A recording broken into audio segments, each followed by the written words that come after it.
భౌగోళిక తెలంగాణ వచ్చింది, సామాజిక తెలంగాణ రాలేదు. సామాజిక తెలంగాణ రావాలంటే తెలంగాణలో మరో పార్టీ వస్తే మాత్రమే సామాజిక తెలంగాణ వస్తుంది. దానికి నేను నాంది పలుకుతున్నాను, నాకు సపోర్ట్ చేయండి అని కల్వకుంట్ల కవిత అమరవీరుల సాక్షిగా పిలుపునిచ్చిన పరిస్థితి కనబడింది. మనందరం కూడా చూసాం. మరి నిజంగానే ఒక పార్టీకి స్పేస్ ఉందా? ఆ పార్టీ వస్తే మరి తెలంగాణలో ఉన్న మిగతా పార్టీలు ఏ విధంగా ఉండబోతా ఉన్నాయి? ఈ అంశం గురించి అయితే మాట్లాడదాం. మనతో కాంగ్రెస్ పార్టీ మహిళా అధ్యక్షురాలు సునీతారావు గారు అయితే ఉన్నారు. నమస్తే మేడం. కవిత గారు పిలుపునిస్తూ ఉంది, కొత్త పార్టీ పెడతాను, రండి, ఇందులో చేరండి, సమన్యాయం చేస్తానని అంటుంది. మరి ఎట్లుండబోతుంది? ఒకవేళ పెడితే ఎలా ఉంటుంది? సమన్యాయం కుటుంబంలోనే లేదు. ఆమెం సమన్యాయం చేస్తుంది?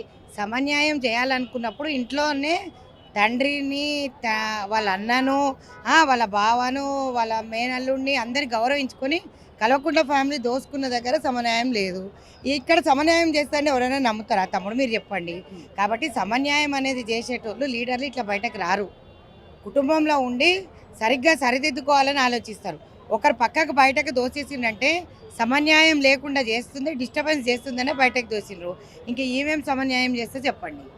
అంటే కవిత గారి వెనకాల కూడా కొంతవరకు కాంగ్రెస్ ఉంది అనే ఆరోపణలు కూడా వినబడతా ఉన్నాయి. నిజంగా ఉందంటారా కాంగ్రెస్ పార్టీ? తను బయటికల్లా చెప్పినందుకు రేవంత్ రెడ్డి ఒక కీల్బొమ్మలా ఆడిస్తున్నారని అంటారు, వాస్తవం అంటారా?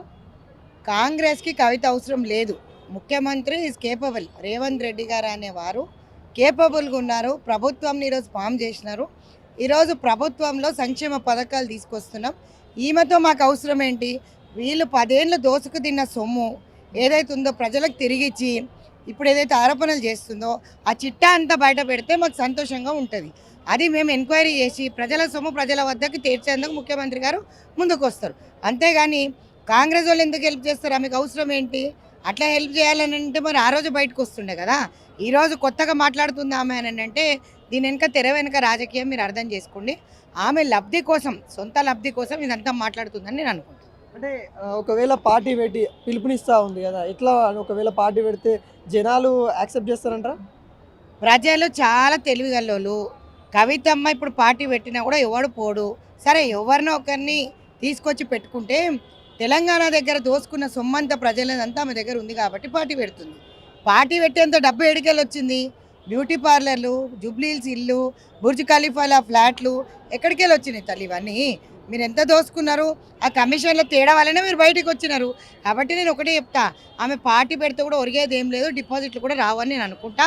అండ్ చేరే వాళ్ళు కూడా ప్రజలు ఆలోచిస్తారు. ఎందుకంటే ప్రజల సొమ్ము దోసుకున్న ఆమె వచ్చి ఈరోజు బతుకమ్మ పేరట, జాగృతి పేరట చాలా విధాలలో దోసుకొని తిన్నారు టీఆర్ఎస్ పార్టీలో. అప్పుడు దోసుకు తిన్నప్పుడు అప్పుడు మాట ఎత్తకుండా ఈరోజు వచ్చి బయటకు వాళ్ళ మీద ఆరోపణలు చేసి పార్టీ పెడతానంటే ఎవరు డిపాజిట్లు కూడా రావని నేను అనుకుంటాను. అంటే కాంగ్రెస్ పార్టీ ఈ 2 సంవత్సరాలు కూడా ప్రజలను మోసం చేస్తూ ఉంది. గత ప్రభుత్వం మోసం చేసింది, కమిషన్లకి కకృతి పడింది. ఇక వీళ్ళు వచ్చి ఏమైనా ఒరిగిస్తారా అని చూస్తే వీళ్ళు కూడా వచ్చి ఏం ఒరిగేయట్లేదు. అటు ఏదైతే జనం బాట పేరు మీద జనాల్లోకి వెళ్ళినప్పుడు గోస పడతా ఉన్నారు, నీళ్ళు లేక. ఇంత గోస ఈ సీఎం కనబడట్లేదు అన్నట్టు కూడా విమర్శించింది కదా, వీటిని ఎలా చూస్తా ఉన్నారు? ఆమె విమర్శలకే తావిస్తుంది అంతే. ఇంకా విమర్శలు తప్పిస్తే ఆమె చేసేది ఏం లేదు తమ్ముడు. ఎందుకంటే ఇప్పుడు ఆమెకు ఒక స్టాండ్ కావాలా. బయటికి వచ్చింది. ఇప్పుడు మొన్నటి వరకు ఏమనేది, నేను రానన్నది.